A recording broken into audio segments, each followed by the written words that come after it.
Schmidt, Unstoppable Tracy, host of the Today Show, and I am so excited to have dear lifelong friend and humbled to be able to Ontario, David C. Onley. Welcome, David. Thank you, Tracy. Great to see you again. Oh, and I'm so excited as well because you were the first person I saw at the first live event after a couple of years with the pandemic shutdown. Yes, that was at Variety Village, and you were being honored for your multiple involvements in terms of improving the lives of people with disabilities. Oh, Hence the name Unstoppable. So it oh, was great to see you. and you know it's extra meaningful for me. My hair is standing up on my arm because it's you and because of that very scary announcement in 2019 with Yes, having a tumor. Oh my goodness, David. I was so pleased to see you that day and thank you. today. Thank you. It's a matter of always being aware of what your circumstances are. And if you're developing symptoms, don't just shrug your shoulders and say, oh, it's okay, it'll go away. Because if it doesn't go away, you need to get to your doctor and get an assessment. And if you don't feel that your GP is really assessing it, then look farther. And in my particular instance, as most people know, if they've seen me on television for City TV or CP24 or doing my Yes. term as Lieutenant Governor, I used on-leg braces and a scooter to get around. Well, all of a sudden, I was finding that, I was developing difficulties in getting onto my scooter and off my scooter and onto the car, into the car, which I've been driving since I was a teenager, getting my license in 1969. Woo! And I so wasn't born. well, the reality is I just felt I was developing difficulties that had not been there for really since I was a teenager in Yeah. terms of mobility.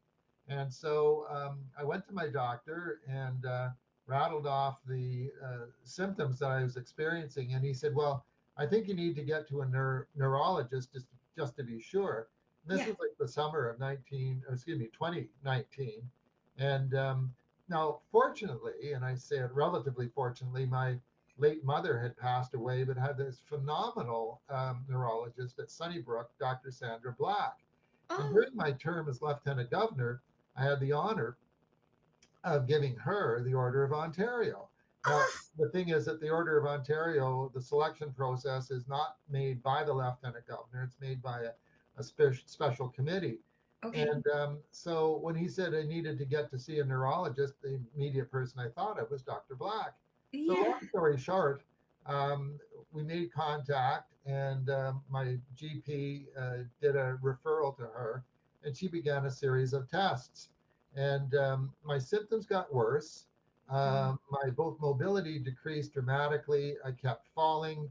I didn't Oh. realize it, but my family was terrified every time I went into the car because they felt I was just not seeing things properly. And so Dr. Black finally said, after going through a whole series of other tests, including CAT scans and things like that, that I needed to have an MRI.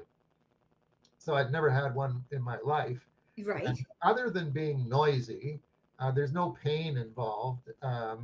And so this was on November 3rd of 2019. And when I came out of the MRI at Sunnybrook, I fully expecting to see Dr. Black. Hmm. Instead, the MRI technician was there, and I thought this person was going to say, well, we'll schedule another appointment, or Dr. Black will schedule another appointment. Instead, the technician said, your doctor says you need to get to emergency immediately. Oh. Right there, I knew something was wrong, Oh my goodness. to say the very least. And Oh. so, at Sunnybrook, the MRI is only like maybe 200 feet from emergency and vice versa. So I was rolled down the hall and had no perception as to what was going to be coming next. No. When I got into emergency, she was waiting for us and she said, we've discovered a tumor the size of an orange on your right frontal lobe. And Orange. yep, Oh. an orange. And she, and I like, you would think at that point you'd be terrified, but I actually wasn't, because I just thought, oh, thankfully we have an accurate diagnosis. And then he Yes. said, we need to get it out immediately. Oh, And okay, that gave me few little shivers, to say the least. no kidding. But she said, we're afraid if you even sneeze, the bottom of your brain will drop out. And Whoa. yeah, that got my attention too. So at that point, they gave me a really heavy sedative, Oh. and just so I would be so relaxed, I wouldn't sneeze. And so I honestly don't remember anything else after that. I don't remember saying goodbye to my wife, Ruth Ann. I don't remember being settled into the room where I stayed overnight. All I remember was going into the room that was just outside of the operating room the next morning. Yeah. And there's a little bit of a funny story at that point, because the anesthetists have to give you a document to sign before you go in for any surgery. Oh. And I just said to this guy, who is a French Canadian, I said, so I take it this is the document you want me to sign, that in case anything goes wrong, my family can't sue the hospital. And he kind of a grim, like that. Yeah, he's like, oh, And and who you are yeah, too, right? You're exactly. somebody with a So, lot of visibility. well, I just knew that I had to sign the document. What was I going to do? Yeah. Say no and wait for the sedation to move off. And so I signed the document, and he had this little binder, and I've got a little book right here by Ray Ortland, Oh, and I'll just hold it up. I mean, it was a little book like about this size, except it was a binder. yeah. And he flipped it open, and he said, "Now we are here today to remove the growth from your spine." And I just went, "No, no, no, no, no. We are here to remove the tumor from my right frontal lobe." And the thing Oh, is, hold the I wasn't reminder I wasn't scared or anything like that, because I knew that the surgeon doing the operation in his was black. was the best there is in Canada. Yeah. And so when I said that to him, I said, no, no, no, it's the right frontal lobe. He Yeah. flipped it to the next page of the binder, and he looked down and then looked at me and he said, ah, yes, we're here to remove the tumor from your right frontal lobe. Oh He my said, God. you were the first surgery of the day, not the second. And I went, yes. And the crazy thing was, I was not the least bit worried, because Dr. DaCosta, who did the brain surgery, uh, I knew that he would not roll me over and look for anything on my because he's a brain specialist. Yes. So that's what we did. And I Oh my went in. Of gosh. course, you don't remember a thing after that. They just put you out, No. and I came to in the room. So, and the first thing I did was tell my family the story about the anesthetist. Right? So, the people at Sunnybrook are fantastic. I spent a Yes. week in hospital, and then they sent me home, and that was that. So I've been in the process of recovery with some notable ups and downs Mm. since 2019, but mostly ups. And that's the way heavy duty brain surgery works. But the bottom line really is, for anyone who's experiencing headaches and double vision. And I had a preliminary symptom that I should have gone to the doctor about, because my eye specialist told me, and this is only about 6 months ago when I told him of this earlier symptom, Yeah. and that was it was like a prelude to um, worse things. When I kind of leaned back watching the TV, and there Yeah. was kind of like strobe lights going on, and I couldn't say anything. And what he said was that I was actually having a minor stroke.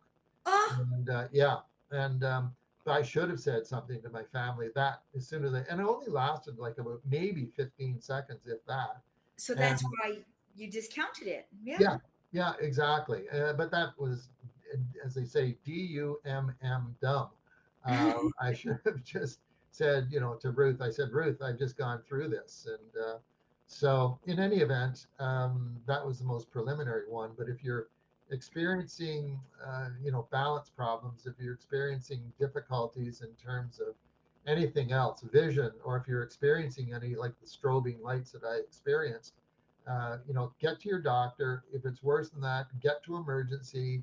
If you happen to have a neurologist, call a neurologist or have the family call the neurologist and get to hospital. Oh, well, David, our listeners are so lucky that you were willing to vulnerably share your story. And I Yes. have and you're a huge advocate. And it almost seems Yeah. to me like now that the horrific title of former, we were joking earlier, but Yeah. now that you're past lieutenant governor, you can almost be a bigger advocate and a stronger voice in many ways now Yes. because you're yourself again. And so I Yeah. am going to beg our listeners, please stay tuned Okay. because I know that David has an interesting story about space and how he got into the industry with City TV. Yeah. And I know that now he's also got many things that he's a huge stand for, quite powerfully for out there. If you watch his LinkedIn feed, even you can see how strong some of his language is. And Yes. so I want to give some airtime to more of your incredible causes, like get early detection. Don't Yeah. ignore small signals. So please stay tuned, everybody. I have the Honorable former Lieutenant Governor of Ontario, David C. Onley, and I am Tracy Schmidt, Unstoppable Tracy, on the Today Show here on Bell 5, the Disability Channel. We'll be right back.